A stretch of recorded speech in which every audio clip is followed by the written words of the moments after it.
시청자 여러분 안녕하세요. 여러분의 아침을 함께하는 뉴스토스트. 오늘의 주제는 낮아지는 출산율 감소하는 인구수가 시장에 미치는 영향입니다. 저는 진행자 박진영입니다.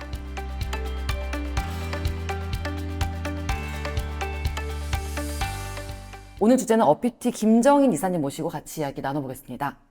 지난주에 3월 인구 동향이 나왔죠. 이게 이름만 봤을 때는 그렇게 재밌는 주제 같진 않아요. 인구 동향. 근데 매달 나오는데 지금 출생아 수가 계속해서 줄어들고 인구 자연 감소가 나타나면서 매번 헤드라인이 되고 있습니다. 이번에 나온 3월 인구 통계 어떤 내용들이 있었는지 훑어주신다면요? 네, 이게 매달 나오는데 매달 최저 기록을 경신해서 정말 너무 마음이 아픕니다. 이제 3월 인구 동향, 1분기 인구 동향 함께 발표됐는데요.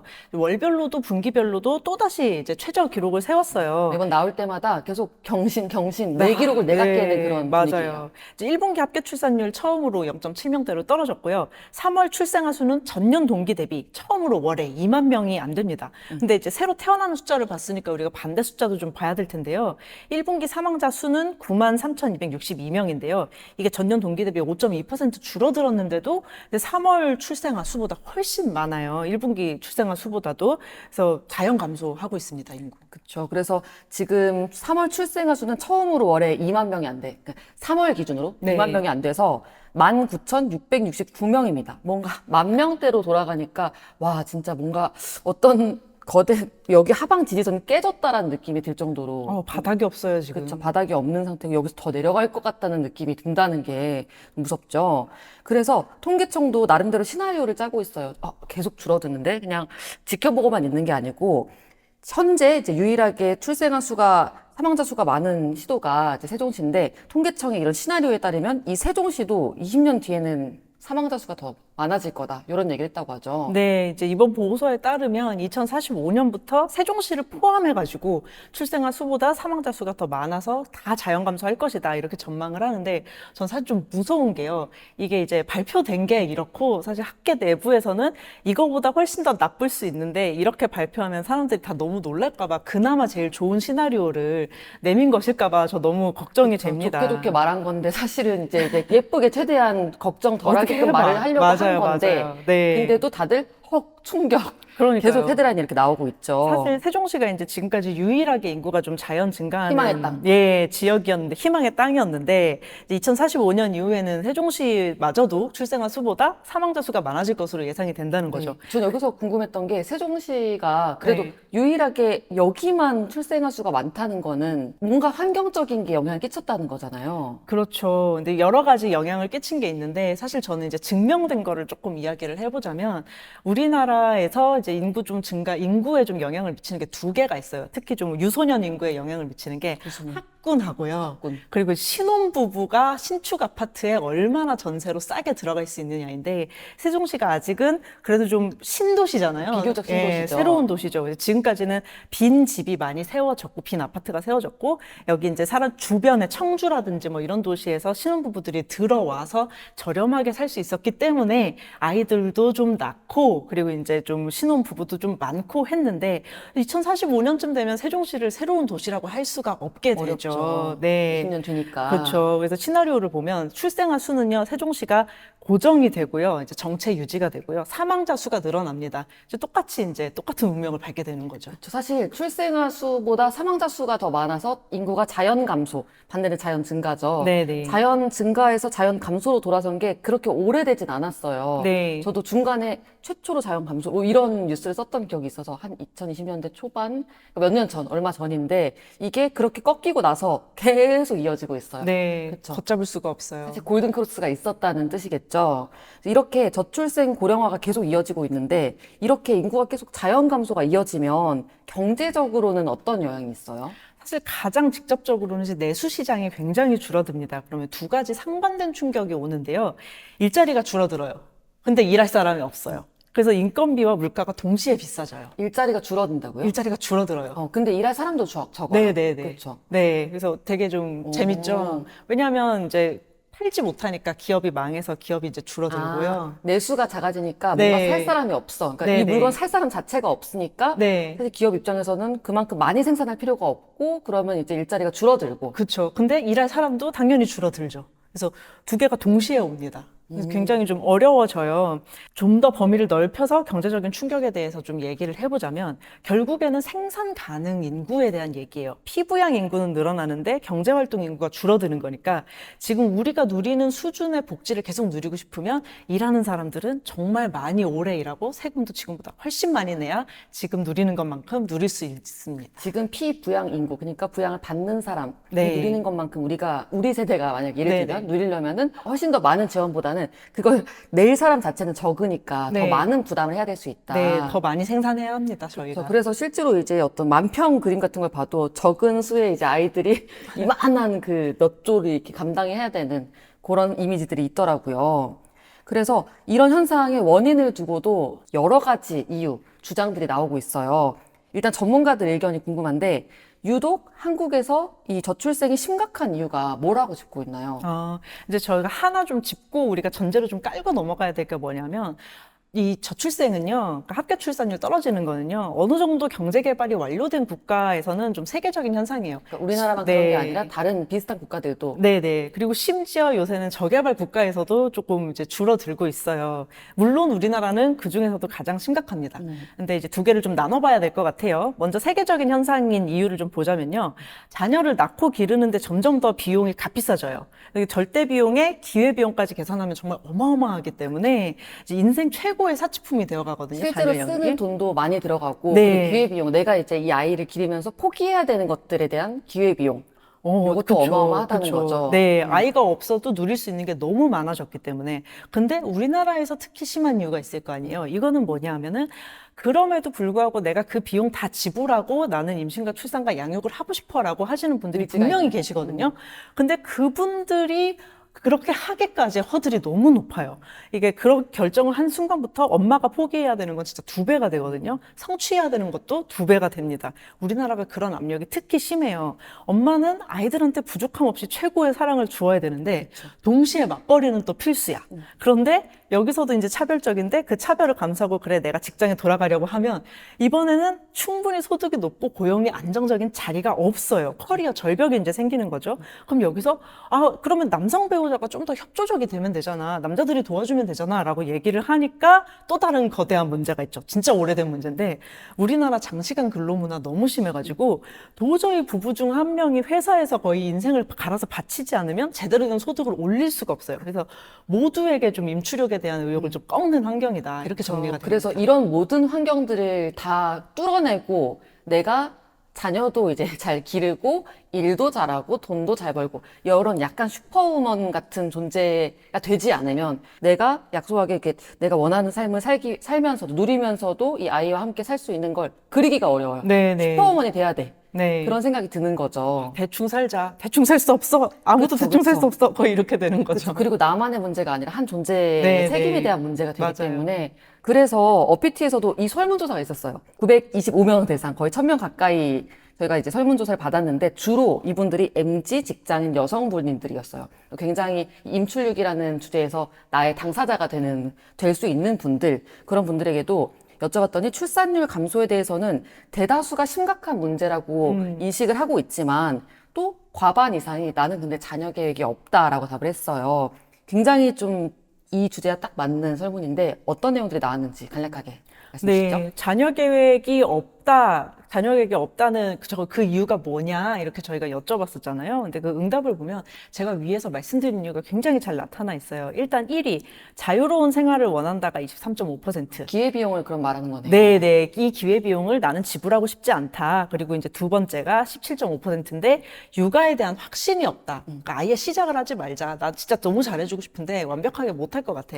그리고 도중에 네. 내가 그만두고 싶다고 해서 그만둘 수 있는 문제가 아니라는 걸 그렇죠. 당연히 알고. 맞아요. 그리고 이제 내가 해결할 수 없는 환경적인 이유가 또 이제 불안감을 굉장히 조장을 하고 있고요. 그 뒤에서부터는 이제 우리나라의 특유의 좀 문제가 나타나고 있는데 일을 관둬야 되니까 그거를 못 하겠다고 말씀을 해주시는 거예요. 직장과 가정생활 병행한 어려움이 여기서부터 이제 좀 높은 포션으로 좀 등장을 하거든요. 이거는 근데 그러면 개인이 욕심이 너무 많은 거 아니냐 또 이렇게 얘기가 들어올 수 있는데 저는 아니라고 생각해요. 그냥 우리나라의 동조 압력이 너무 강해요. 동조압력의 네. 뜻은 동조 압력이라 하면 남들 하는 거 너도 다 해야지. 남들이 이만큼 하는데 너도 거기 쫓아가야지. 근데 그게 너무 많아. 네, 너무 높은 수준을 요구해. 너무 약간 오각형, 육각형 이거 다 해야 돼. 남들 하는 거 다 해야 돼. 안 하면 나한테 다 뭐라 그래. 그쵸. 예. 그래서 뭐 하나라도 뒤처지는 것 같으면 엄마하고 아이들한테 이제 가해지는 압력이 비난하고 불안의 수위가 너무 높죠. 그래서 그 다음부터 나오는 이야기들도 다 비슷합니다. 그래서 저희가 이제 그 설명했을 대책 때. 마련도 좀 여쭤봤잖아요. 그렇죠. 어떻게 하면은 그러면 네. 좀 이 문제가 나아지겠냐 여쭤봤었죠. 그래서 워킹맘으로 사는 것에 대한 부담을 좀 그러면 해결을 해달라. 저희는 어쨌든 이 모든 환경에도 불구하고 의지가 있으신 분들은 건져가야 되잖아요. 이런 사람들을 위해서 뭔가 해달라. 너무 지금은 부족하다. 그런 분들도 마음을 접게 만드는 게 현실이라면 맞아요. 마음이 있는 분들, 나는 아이와 함께 살고 싶어, 아이를 낳고 싶어라고 생각하시는 분들에게는 그 최소한 그 선택지를 접게 만들어서는 안 되지 않냐. 맞아요. 그러려면 필요한 것이 육아휴직 후 복직 좀 쉽게 해달라. 근무 시간 좀 유연하게 해달라. 뭐 이런 것들이 좀 등장을 하고 있죠. 그렇죠. 그게 사실은 이제 회사라든지 이제 정부의 정책적인 지원들이 좀 필요한 지점들을 언급을 하셨었어요. 그래서 정부도 이 합계 출산율을 높이고 인구 감소세를 막고 분위기를 반전시키기 위한 정책들을 계속 개발하고 내놓고 있는데요. 항상 보면 이게 또 무슨 소리야 하는 정책들이 나올 때가 있어요. 한 예로 이번에는 여자아이를 1년 일찍 학교에 입학시키면 이 합계 출산율을 높이는 데 도움이 될 거라는 얘기가 나왔었죠. 네, 이 참, 그렇죠. 근데 이게 두 가지 방향으로 좀 왜곡이 되어 있더라고요. 일단, 연구자료 인용 자체의 문제가 하나 있어요. 이게 근거가 잘못된 연구자료는 아닙니다. 근데 인용의 방향이 완전히 다르더라고요. 저희 지금 기사 내용 나온 거를 보면 여성을 1년 일찍 입학시키자는 거잖아요. 근데 원래 미국의 연구자가 연구한 내용을 보면요. 여성 얘기가 아니에요. 그냥 남성을 늦게 졸업시키자는 거예요. 완전히 다른 주어가 다른데요? 네. 그래서 남성이 어린 시절에 조금 더 이타성과 친화력을 기르면 사회 전체에 좋다라는 내용이지, 그러니까 여성이 뭔가 해야 된다는 얘기가 아닙니다. 그리고 출산율 제고를 위한 연구도 아니에요. 그러면은 이제 원래 미국에서 이뤄진 이 연구 결과를 인용해서 우리나라 그 정책 설계할 때 인용해서 그 보고서를 썼는데 네. 그 보고서가 또 주어가 잘못 인용을 바뀌었죠. 했고 주어가 바뀌었고 네. 그리고 또 이게 기사화가 되면서 굉장히 사실은 이제 그쵸. 걸렸다. 사실 하고 막 이제 보도하기 좋은. 맞아요. 그러니까 이게 인용된 보고서를 보면 사실 저 내용은 조금 지엽적인 내용이고요. 그 내용이 수록되어 있는 연구를 보면은 인구 정책을 자꾸 이제 사람들한테 자꾸 나아라 하지 말고, 그러니까 인구 감소 자체에 대한 초점이 아니고 그냥 생산 가능 인구가 줄어드는 게 문제니까. 문제 정의부터 명확하게 하자. 그냥 이제 일할 사람을 늘리는데 좀 초점을 맞추지. 자꾸 이제 그 출생아 늘리는데 초점을 맞추지 말자 이런 사실 얘기거든요. 같은 결과를 낳더라도 어떻게 문제 정의를 하느냐에 따라서 굉장히 맞아요. 사람들이 이렇게 움직이게 만드는 게 다르죠. 사람들 네. 반응도 달라지고. 맞아요. 솔직히 지금 갑자기 합계 출산율이 다음 달부터 3.0이 된다고 해도 이거는 이것대로 굉장히 약간 재앙적인 문제가 되거든요. 왜냐하면 지금 인구가 줄어서 문제라고 하는 거는 저 보고서대로 그러니까 그냥 생산 가능 인구가 줄어서 문제인 거예요. 돈 쓸 사람은 많은데 돈 버는 사람은 없다. 지금 근데 애들이 태어나잖아요, 아이들이. 그럼 넉넉 잡아 얘들도 30년간은 돈을 쓰는 사람이에요. 그쵸. 사실 어렸을 때 막 10살 되기 전인데 갑자기 돈 벌어올 수 없고. 그렇죠. 예. 생산 가능 인구가 되기 위해서는 어떤 시차가 존재한다. 네. 거죠. 그래서 사실 이게 우리나라가 한번 겪었던 문제예요. 한국전쟁까지 좀 거슬러 올라가는데 한국전쟁 직후에 이것 때문에 우리나라가 절대 빈곤의 시기를 너무 오래 겪었었어요. 이거를 인구 오너스라고 하거든요. 인구 뜻이 보너스가 어떤 아니라. 보너스? 네. 그러니까 왜냐하면 이제 결국 경제 성장이라는 거는 생산 가능 인구가 나가서 생산을 해가지고 내가 먹고 살고 남은 것을 저축을 했을 때 그 저축한 거를 국가나 기업이 어디 투자를 해가지고 뭐 기술을 개발하고 뭐 아니면 기계를 들여오고 하면서 해야 되는 돈이 이렇게 거거든요. 돌아야 되는데. 근데 내가 먹여 살려야 될 아이와 노인이 많잖아요. 저축이 안 돼요. 그냥 들어온 만큼 쫙 네. 흩어지고 사라지고 약간 이게 통장은 거의 그쵸. 이제 회전문처럼 일 이용당하는. 뿐이죠. 그쵸. 근데 이렇게 되니까 우리나라가 사실 90년대 초반까지 인구 감소를 엄청 바랬잖아요. 둘 만나 잘 잘 살자 살자. 이런 식으로 이유가 있습니다. 이게 인구가 이제 감소를 하고 내가 이제 그 부양해야 될 인구가 좀 줄어들어야 저축도 하고 경제 성장을 하는데. 그러네요. 사실 뭐 옆나라 중국 같은 경우에도 이 산하 제한 정책을 네. 써서 아예 우리는 이제 뭐 캠페인 정도가 아니라 이 산하 제한 정책을 했다가 요즘에 최근에 또 이제 풀었다. 그 정책을 없앴다라는 얘기도 있더라고요. 비슷한 맥락인 것 그쵸. 같은데. 경제만 생각하면 우리나라는 지금 이제 출생률을 높이는 거는 약간 뒷순이고 그냥 빨리 일할 수 있는 사람을 늘리는 게 필요합니다. 근데 사실 우리나라 인구 정책 좀 큰 방향 피봇이 좀 늦어지고 있거든요. 그러니까 저희 세대는 너무 당연히 그러니까 약간 비웃는 느낌인데 무슨 지원책을 해가지고 오 이거 좀 괜찮다 하고 보면은 셋째부터요. 근데 누가 요새 아이를 낳아도 셋째를 낳겠느냐고요. 그러니까 이거는 당연히 결혼을 하면 당연히 둘은 낳겠지라고 생각하시는 분들이 세우는 정책인 거예요. 그리고 이제 이민 관련해서도 저희가 생산 가능 인구 당장 필요하다라고 하면 당장 이제 이주 노동력을 데려오잖아요. 근데 우리나라의 이민 관련 정책이 그냥 친절하지 않다 이 수준이 아니라 어떻게 마음속으로? 하면 이 사람들을 정착을 못하게 할까? 이거를 되게 고민을 해가지고 만든 정책이거든요. 물론 그때는 이유가 있었죠. 근데 이거 이제 빨리 이제 뒤집어야 되잖아요. 근데 이게 피봇이 늦어지고 있습니다. 그래서 빨리 여기에 좀 초점을 그렇죠. 맞춰야 그런 되죠. 와중에 이제 인구 동향이 매달 그건 이제 약속되는 시점에 쭉쭉쭉 나오는데 항상 충격, 너무 감소, 막 이제 맞아요, 우리나라 맞아요. 어떻게 이런 얘기가 나오고 있어서 조금 낙관적인 시각일 수도 있는 시각일 수도 있는데 이런 변화 속에서 오히려 뜨는 산업들도 있을 수 있잖아요. 뭐 가령 골든키즈라는 용어가 나오면서 유아용품 시장이 커진다라는 얘기가 있는데 이런 산업들이 있다는 거는 또 이제 좀 행복 회로를 돌려볼 수 있는 거 아닌가요? 근데 사실은 이거는 너무나 예외적인 시장이고요. 인구 자체가 줄어들면은 내수 시장은 조금 더 어려워지는 게 사실입니다. 그래서 이제 여기에 대한 대책을 내놔라라고 한다면 그냥 빨리 이제 좀 해외로 나가라라는 대책이 나올 수밖에 없는 상황이고요. 그러면 그러면 이제 식품 기업도 저희 뭐 나가고 다 나가잖아요. 근데 이제 그러면 더 거시적으로 가야죠. 해외로 나가려면 국제 정세가 이래서는 아니 돼. 약간 이런 느낌인데 이제 그보다도 저는 생산 가능 인구를 늘릴 수 있는 조금 더 현실적인 대책을 좀 얘기를 하고 싶어요. 우리 아직 한창 일할 나이에 여성 인구들이 노동 시장에 많이 안 들어와 있거든요. 이분들이 나와서 일을 하시면 당장 이제 좀 틀어막을 수 있습니다. 당장 그리고 틀어막을 수 있다는 게 생산 가능 인구가 부족해서 생기는 문제들을 당장 좀 틀어막을 더 수가 많은 있습니다. 여성들이 이제 일을 하게 만드는 예, 그런 맞아요. 방향으로. 네. 그러면 이제 우리가 여기서 좀 얘기할 수 있는 게 이분들이 근데 갑자기 이제 시장에 나오시면은 뒤에서 담당하고 있는 너무나 소중한 돌봄 노동이 비어버려요. 사실 이 분야가 되게 중요한데 돌봄에 있어서 기존에는 여성들이 GDP로 집계되지 않는 가사노동에서 이 네. 돌봄을 커버하고 있었는데 이제 여성 사회 진출이 많아지면서 여기가 돌봄의 부분을 누가 책임지냐가 지금 붕 떠 있는 상황이긴 해요. 맞아요. 그래서 차라리 이제 돌봄 노동을 좀 양성화를 하면서 일자리의 질을 제고를 하면 이쪽이 아까 말씀하신 것처럼 골든키즈 같은 좀 시장이 될 수 있겠죠. 다만 지금처럼 너무 이제 열악한 환경으로 내버려 두면은 이거는 안 하느니만 못하고 제대로 좀 설계를 하는 게 필요합니다. 그리고 이제 고령화 문제도 그러니까 일을 하실 수 있는 노인분들이 계세요. 그러니까 그분들은 그리고 실제로 일을 하고 싶어 하십니다. 우리 노인 빈곤율이 좀 높은 편이잖아요. 그럼 이분들을 일을 하실 수 있도록 해드려야 되는데 문제는 이제 기업이 자선을 하는 게 아니니까 이제 어떤 생산성을 보잖아요. 그럼 이분들이 생산성을 충분히 갖출 수 있도록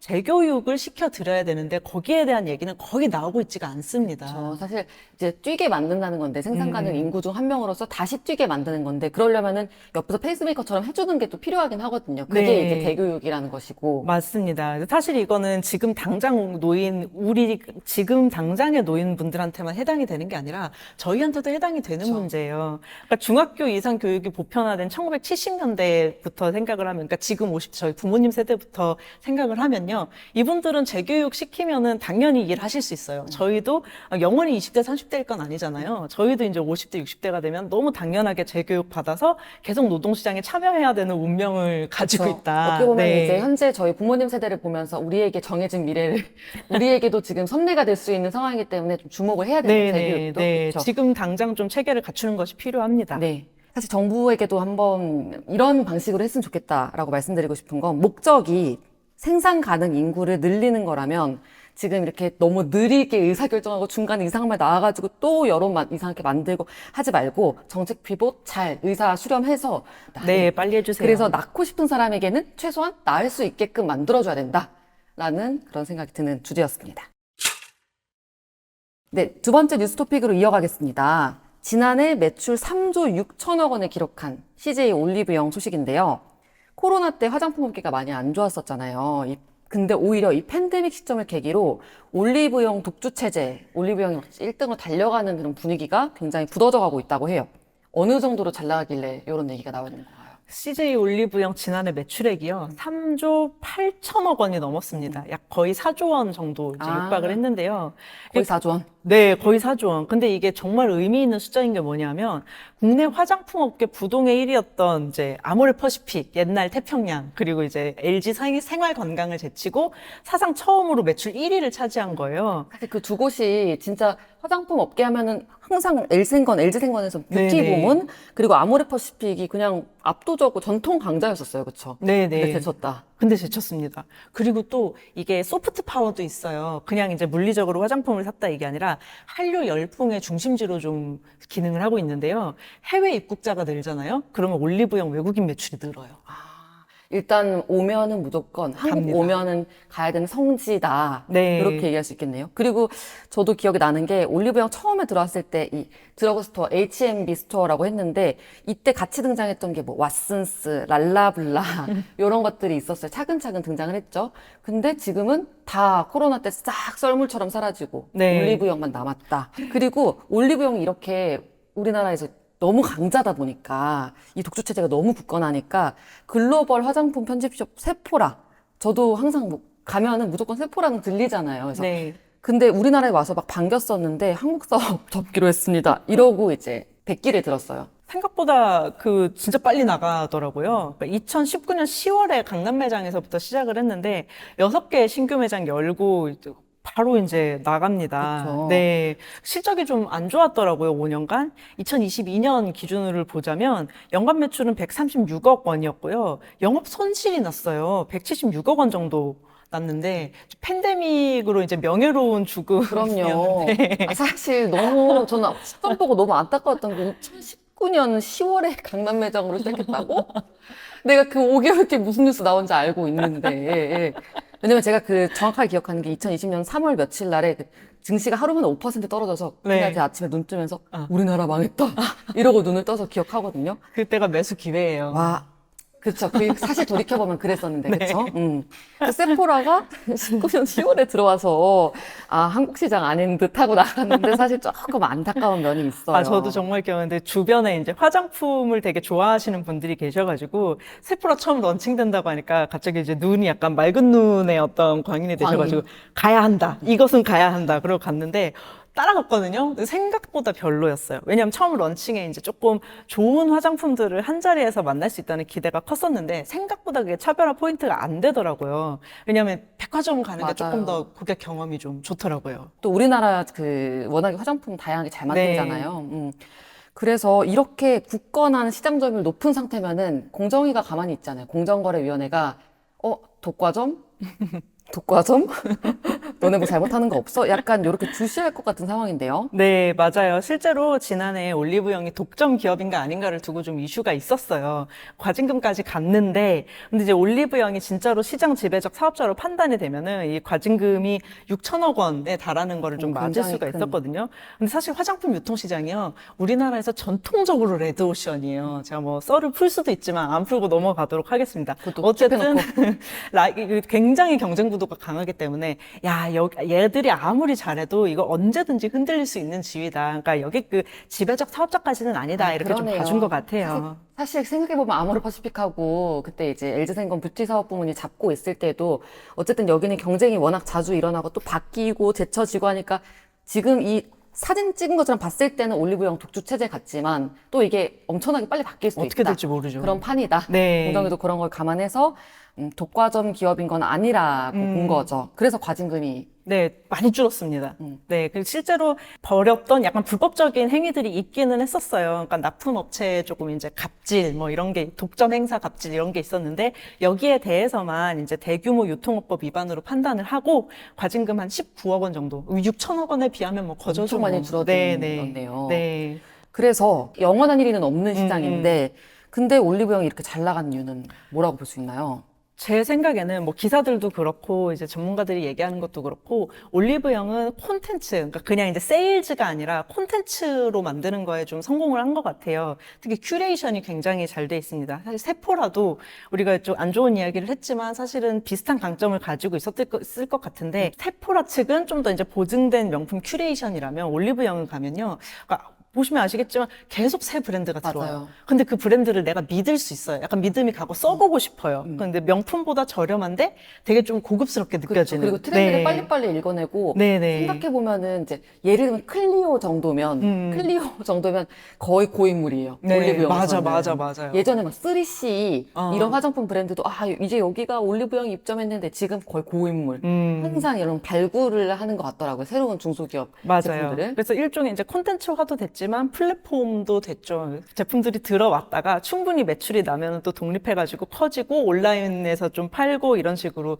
이제 자동으로 하면서 가고. 네네 어떤 이제 게이트처럼 이제 되어서 자리를 잡은 것 같아요. 약간 그 쇼케이스 같은 느낌, 그 아이돌들 네. 처음에 첫 무대 보여주고 이제 반응 보고 이런 것처럼. 그래서 단일 브랜드 제품, 그러니까 올리브영이요. 사실 이제 1999년에 런칭했는데 이때는 로드숍에 되게, 그러니까 브랜드 로드숍 있잖아요. 이니스프리나 에뛰드. 뭐 에뛰드 이런 데 굉장히 밀리고 있다가 이제 로드샵이 오히려 거의 다 사라졌고 올리브영이 살아남은 게 이런 게이트 역할을 해서 어떤 밸류 체인을 만들었다. 로드샵은 아들, 딸 개념이잖아요. 자녀 개념이잖아요. 근데 이제 올리브영은 밸류 체인에서 나는 이 시장 질서의 한 축이니까 같이 상생해. 약간 이런 느낌. 내가 모아줄게. 맞아요. 그렇죠. 네. 맞아. 그 약간 느낌이 전혀 다르고 오히려 요즘에는 그런 예전 로드샵이 올리브영에 들어가 있고 네. 그렇더라고요. 그 브랜드 중 하나로. 맞아요. 그래서 그런 측면에서 너무 놀랍고, 그리고 저는 오늘 드림이라고 2018년도에 이제 올리브영 앱에서 하고 있는 서비스가 있어요. 네. 내가 주문하면은 몇 시 전까지 주문하면 뭐 오후 4시에 배송이 된대나. 근데 이거는 코로나 때 확실히 저 올리브영 되게 자주 갔던 방앗간 가는 참새처럼 계속 들렸는데 못 가니까 계속 유튜브 보다가 이제 앱 들어가서 오늘 드림 배송 주문하고. 근데 실제로 저처럼 코로나 때 이런 서비스를 이용하신 분들이 많이 있더라고요.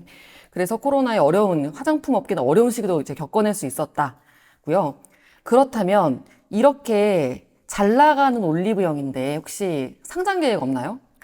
상장 계획, 이게 또 할 얘기가 있죠. 사실 꾸준히 말을 나오고 있죠. 올리브영이 아직도 상장을 안 했어? 저는 처음에 이제 봤을 때 그런 느낌이었는데, 2021년에 사실 상장 추진을 했었습니다. 근데 팬데믹 때문에 멈췄었고요. 이게 지금 재추진을 하느냐, 아니면 지주사인 CJ랑 합병을 하느냐, 이 시나리오가 좀 두 개가 나오고 있어요. 왜냐하면 경영권 승계 때문입니다. CJ 일가의 경영권 승계가 여기 걸려 있다. 네네. 그러니까 우리나라 기업은 항상 자녀 세대의 승계를 할 때 조금 드라마가 생기는데요. 이제 올리브영은 CJ그룹 자회사잖아요. 근데 이제 이 올리브영이 CJ그룹 3세 이경우와 이선호 남매 승계의 좀 핵심이에요.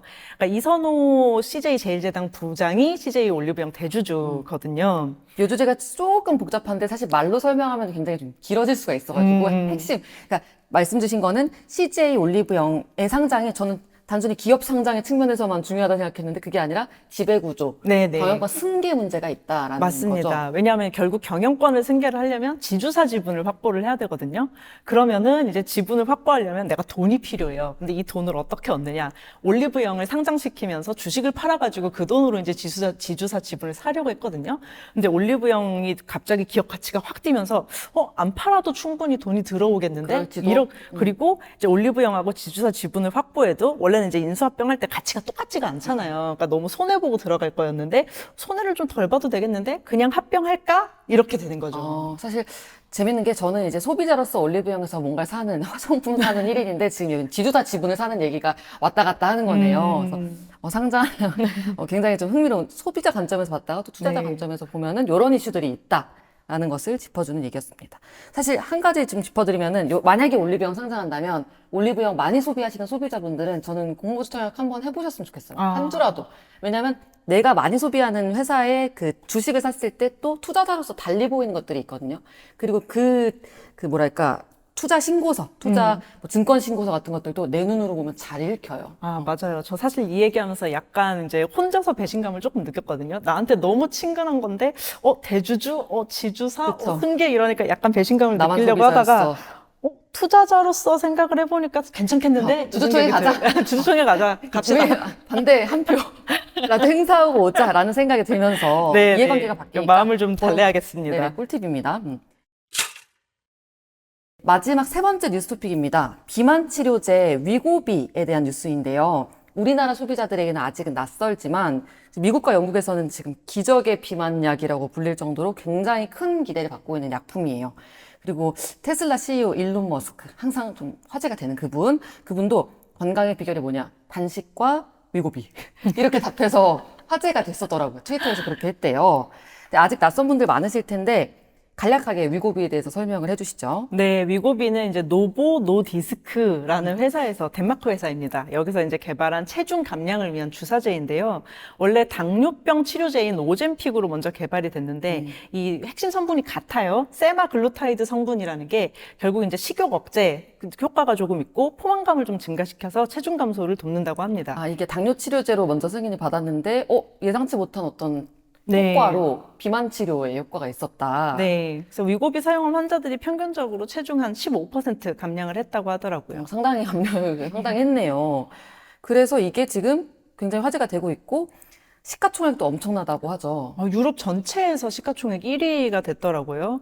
그래서 올해 3월에는 미국 테슬라 시총까지 추월을 했는데 사실 테슬라 시총이 좀 많이 떨어지고 있는 상황이어서 이게 동등한 비교인지는 잘 모르겠어요. 테슬라마저 뛰어넘었다가 아니 테슬라가 같이 이렇게 돼서 테슬라 CEO가 나는 단식과 위고비라고 말했는데 나는 그 위고비 그러지 말지. 하면서 이제 뒤로 가버린 상태네요. 네. 그래서 지금 이 시장에 대해서도 엄청 큰 시장이 될 거라는 얘기들이 있어요. 비만 시장, 비만약 치료제 시장이 굉장히 크더라고요. 그러니까 미국 그 노보노디스크가 이 비만 치료제 하나 잘 개발을 해가지고 시총이 어쨌든 테슬라에 좀 버금이 간다, 뛰어넘었다 이런 얘기가 나오면서 대형 제약사들이 비만약 개발에 조금 이제 열을 올리고 있고요. 그러니까 세계 비만 치료제 시장이 한 2030년까지 131조 원을 넘겠다, 뭐 이런 월가 쪽 얘기도 나오고. 천억 달러가 넘길 거다. 어마어마해요. 그래서 또 지금 가격이 살짝 비싸지만 나중에 이제 의료보험 적용이 되면은 더 많이 보급이 될 거다라는 네. 얘기들이 있죠. 근데 이렇게 비만 치료제가 등장했을 때 저는 이걸 경제 뉴스로 내가 다룰 수 있을까라는 생각을 했는데 사실 다른 산업군에 미치는 어떤 나비 효과들이 있더라고요. 아, 그렇죠. 왜냐하면 이제 비만 치료제가 많이 팔린다는 거는 어쨌든 그만큼 사람들이 좀 이제 몸에 관심이 있다는 얘기죠. 그러면 이제 식품업계는 좀 싫겠죠. 왜냐하면 우리 이제 옛날에 백종원 선생님이 등장하셨을 때도 설탕 쫙 그렇지만 뿌려놨는데 지금 설탕, 예, 건강에 예, 관심 그쵸. 갖고 그렇죠. 과자, 뭐 콜라, 그 제로 시장이 커진 것도 비슷한 맥락일 텐데 어쨌든 그 칼로리 자체를 좀 줄이는 방향으로 가고 있으니까 식품업계는 사람들이 이런 거 생각 안 하고 그냥 먹었으면 좋겠는데 좀 그쵸. 이렇게 생각을 하게 그죠. 되죠. 제품 라인업 다양화하면서 제로 제품만 만드는 걸로 대응되는 게 아니라 앞으로는 뭔가 살찌게 하는 좀 건강에 좀 나쁜 음식들을 더 네. 안 그래도 헬시 플레저 좀 건강하게 행복하게 건강 관리하는 게 트렌드인데 메가 트렌드인데 네. 근데 더 나아가서 더 안 팔릴 수도 있겠다. 그쵸. 우리 달고 짠 제품들이. 근데 반면 의류업계는 지금 신났죠. 왜냐하면 내가 어쨌든 체형이 조금 내가 원하는 체형이 되면 옷을 좀 많이 사고 싶잖아요. 예쁜 옷을. 그러니까 식품업계는 약간 울고 있고 의류업계는 오, 그래? 예쁜 옷을 조금 더 만들어 볼까? 약간 이게 기대감이 있죠. 그리고 저는 의외의 수혜주 당근마켓. 저 살 빠져서 내놓습니다.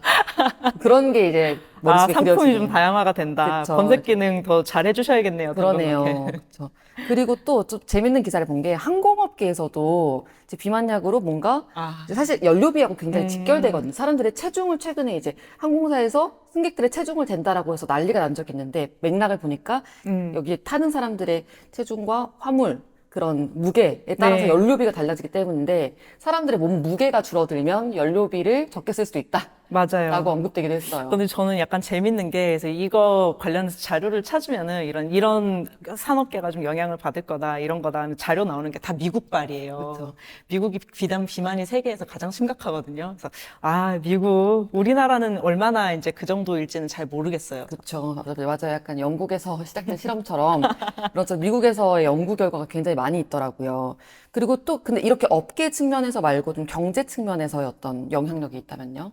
또 미국 얘기가 나올 수밖에 없는데요. 비만이 정말 사회적인 문제잖아요. 아예 GDP를 좀 바꿔버립니다. 왜냐하면 이제 비만 자체가 또 문제라기보다는 유발하는 질환이 너무 많아요. 비만으로 이제 비만이 질환으로 이어지게 네네네. 만드는. 근데 진짜 고도비만을 이야기하는 거기는 하거든요. 근데 미국은 인구의 정말 많은 분이 이제 고도비만인데, 물론 이제 약간 인종의 차이가 있죠. 우리나라는 아시아에서 미국처럼 고도비만인이 안 보이는 거는 동북아시아인은 췌장이 조금 작아가지고 그 정도 고도 비만이 되기 전에 사망합니다. 그래서 이제 안 보이는데 미국인들은 이제 거기까지 감당을 한다는 거죠. 그러네요. 췌장이 부럽다는 얘기를 본 적이 네네. 있어요. 이런 췌장. 상황에서 이제 조금 이런 비만약 치료제가 실제로 등장을 하고 실제로 사람들의 어떤 고도 비만을 감량을 하게 해주면 여기에 유발되는 비용들이 정말 줄어들기 때문에 GDP가 바뀌죠. 사회에서 드는 간접적 비용들이 많이 줄어들 수가 있다. 뭐 네네. 직접적으로 사실은 비만 때문에 발생하는 어떤 질병으로 인한 그 비용 지출도 많은데, 눈에 안 보이는 비용 지출도 많은데, 네네. GDP가 한 1% 증가할 거라고 분석하더라고요. 그렇죠. 네슬레는 좀 재밌는 전략을 이번에 내놨어요. 아예 이제 위고비 그리고 오젬팩이라고 하는 비슷한 또 약물이 있거든요. 이런 비만 치료제를 투약하는 소비자들을 위한 맞춤형 제품을 냈다. 이게 전형적으로 그러니까 위기를 기회로 조금 보신 분들인데 다이어트를 하려고 이제 위고비 투약하시는 소비자들을 위해서 이분들은 또 약간 내가 이것까지 약 주사제까지 맞는데 그냥 평범하게 밥 먹고 싶지 않으실 거 아니에요. 능동적으로 뭔가 움직이는 그렇죠. 분들이니까. 약간 그래서 섬유질하고 단백질을 좀 강화한 제품들 이런 제품들을 라인업을 좀 구성을 하고 있더라고요. 그래서 그러면 이제 잘 팔리지 않을까 이런 생각이 좀 듭니다. 네슬레도 이런 전략을 내놨지만 사실 위고비 지금 가격들이 나오는데 국가마다 굉장히 편차가 커요. 굉장히 큰데 결국에는 이렇게 건강 관리를 하시는 분들이 위고비 같은 비만 치료제를 찾고 또 네슬레가 만든 어떤 건강한 식단들을 찾게 되겠죠. 근데 이런 것들이 다 부자들의 전유물이 아니냐. 좀 없는 그렇죠. 사람들은 그러면은 또 나쁜 음식 먹고 그리고 건강 관리 잘 못하고 이런 비만 치료제도 너무 진입장벽이 높고 해서 결국에는 이게 다 부자들 얘기 아니냐라는 비판도 있어요. 근데 사실은 우리가 이제 고도 비만하고 그냥 일반 미용적인 비만을 좀 구분해서 이야기를 해야 될 것 같은데 어쨌든 저소득층일수록 사실 근데 비만율이 높기는 하거든요. 그렇게 생각을 해보면 말씀하신 지적도 분명히 맞는 거죠. 그리고 이제 고도 비만에 한해서는 우리나라도 그렇고 다른 나라들도 그렇고 미국도 그렇고 이거를 좀 의료보험에 공공보험에 넣어야 되는 거 아니냐. 물론 미용 목적 말고 고도 비만. 그러면은 소득 격차에 따라서 이게 좀 수혜를 받는 게 좀 줄어들겠다, 격차가 줄어들겠다 이런 얘기가 나오고 있습니다. 맞아요. 그래서 이게 계속 화제가 되면서 이제 한국에는 언제 얼마인가요? 이런 게 같이 따라다녀요. 제가 찾아봤는데 이제 노보 노디스크, 저 처음에는 노보 노디스크라고 읽었거든요. 노보 노디스크 사장이 한국에 방문을 하셔가지고 이렇게 말했어요. 한국은 성인 비만율이 약 38% 이를 정도이고 그래서 약간 한번 치시고 그래서 비만 치료제에 대한 굉장히 큰 이제 충족되지 않은 수요가 있다라고 해서 한국 시장은 굉장히 좀 중요한 순위고 일본에는 올해 2월에 출시를 했거든요. 근데 조만간 한국에 위고비를 출시하게 되기를 기대하고 있다. 하고 있어요. 구체적인 일정은 네. 아직 안 나온 거죠. 근데 그걸 물어본 게 아니라 라는 상태가 됐는데 이제 뭐 더 물어볼 기회가 없었으니까요. 근데 사실 이제 왜 그렇게 그러니까 조만간 출시하겠다, 뭐 성인 인구 38%가 비만인이다 이렇게 얘기한 배경은 좀 있기는 있어요. 약간 의료 패널이 돼가지고 좀 얘기를 하고 있는 것 같은데 우리나라가 고도비만 인구가 엄청 빠르게 늘고 있습니다. 그러니까 시간을 내서 운동하지 않으면 좀 신체 활동을 할 수가 없는 도시 환경이 좀 있어가지고요. 특히 이제 팬데믹 거치면서 많이 늘고 남성들이 정말 많이 늘었고 청년층에서 또 대폭 증가를 했어요. 사회적 문제라고 지금 볼 수 엄청 있는 변화인 문제죠. 거죠. 네네. 사실 대한 비만학회에 따르면요, 이게 3단계 비만에 해당하는 게 BMI 35 이상이거든요. 증가율이 엄청 가파릅니다. 2012년에서 2021년 사이 10년인데 고도비만 유병률이 2.9배 증가를 했고요. 그러니까 100명 중 1명은 지금 고도비만 상태예요. 굉장히 빠르게 이렇게 바뀌고 있네요. 네, 특히 젊은 연령대, 20대에서 40대 고도비만 인구 너무 늘어가지고요. 이제 좀 위고비 판매되고 이러면은, 그러니까 저는 이제 코스트코 사장님이 한국 시장만 막 무신다 눈물이 그랬잖아요. 난다. 눈물이 난다. 진짜 너무 잘 팔려가지고. 위고비 사장님도 저희가 물려드리지 않을까. 눈물 장전 시켜드릴 수 네, 있겠네요. 네, 참. 그래서 위고비를 만든 회사 노보 노디스크가 덴마크 기업이잖아요. 네. 요거 이렇게 조금 간략하게 말씀해 주시면 좋을 것 같은데 덴마크에는 굉장히 좀 중요한 돈 벌어다 주는 기업이 탄생한 셈이에요. 네. 그래서 어느 정도 영향력이 있는 건지 간략하게만. 말씀 부탁드립니다. 네, 이제 그 노보노디스크 시가총액이 5,700억 달러 정도 되는데 덴마크 국내 총생산 전체 규모를 넘어가요. 그래서 이제 덴마크에서는 거의 뭐 무슨 정책이 나오면은 이 회사한테 맞추고 회사랑 정부랑 뭐 대등한 상황까지 올랐는데 이게 뭐 좋은 일은 아니죠. 의존도가 높아질 수도 있으니까. 그쵸, 그쵸. 이렇게 한 기업이 뭔가 다 벌어다 주는 게, 야, 너 로또 맞았다라고 생각할 수도 있지만, 그 기업이 휘청하는 순간, 아, 너무 잘 되는 기업도 사업 부문 하나만 잘 되면은 불안정하다, 리스크다라고 항상 하더라고요. 포트폴리오 다각화 얘기는 나와야 그렇습니다. 되는데 우리 맞아요. 투자도 그렇고 사업도 그렇고 국가도 한 기업을 봤을 때 포트폴리오 서로 하나가 위험에 빠졌을 때 완전 휘청하는 건 불안정한 거예요. 맞아요. 그래서 덴마크는 조금 노키아를 좀 걱정을 하고 있고 옛날에 노키아가 또 그랬다가 휘청해서 거의 나라가 좀 힘들었잖아요. 덴마크 기업 노키아가 굉장히 돈을 많이 벌어다 줬는데 그 회사가 휘청하니까 나라 전체가 휘청했다. 우리나라도 사실 좀 몰려 있기 때문에 그렇죠. 이게 약간 예. 반면교사 할 수 있는 네, 일인데. 네, 네. 그래서 약간 우리나라도 남의 일은 아니야 이렇게 얘기를 하고 있기는 하죠. 네, 그렇게 해서 이제 노보노디스크의 위고비 지금 굉장히 화제다. 이거 덴마크 기업인데 이게 너무 잘 되는 것도 그렇게 뭐 좋은 건 아닐 수도 하는 것까지 얘기를 해봤는데 이게 단순히 한 살 빼는 약이 나왔습니다, 주사가 나왔습니다 끝이 아니라 여러 가지 산업과 경제에 이제 영향을 미치는 주제라는 거를 확인할 수 있었습니다. 네, 감사합니다. 네, 오늘 말씀 전해주신 김정인 이사님 감사드립니다. 감사합니다. 네, 여러분, 오늘도 금요일 뉴스토스트. 금요일은 사실은 이제 약간 출근할 때도, 이제 주말이 조금 더 나의 마음에 많이 들어와 있고 해서, 네, 뉴스토스트 실시간 시청자 수가 조금 적더라고요. 근데 그래도 여기까지 보시는 분들은 분명히 이제 어피티에 아주 높은 신뢰를 갖고 이 뉴스토스트 끝까지 봐주신 분이라고 생각이 돼요.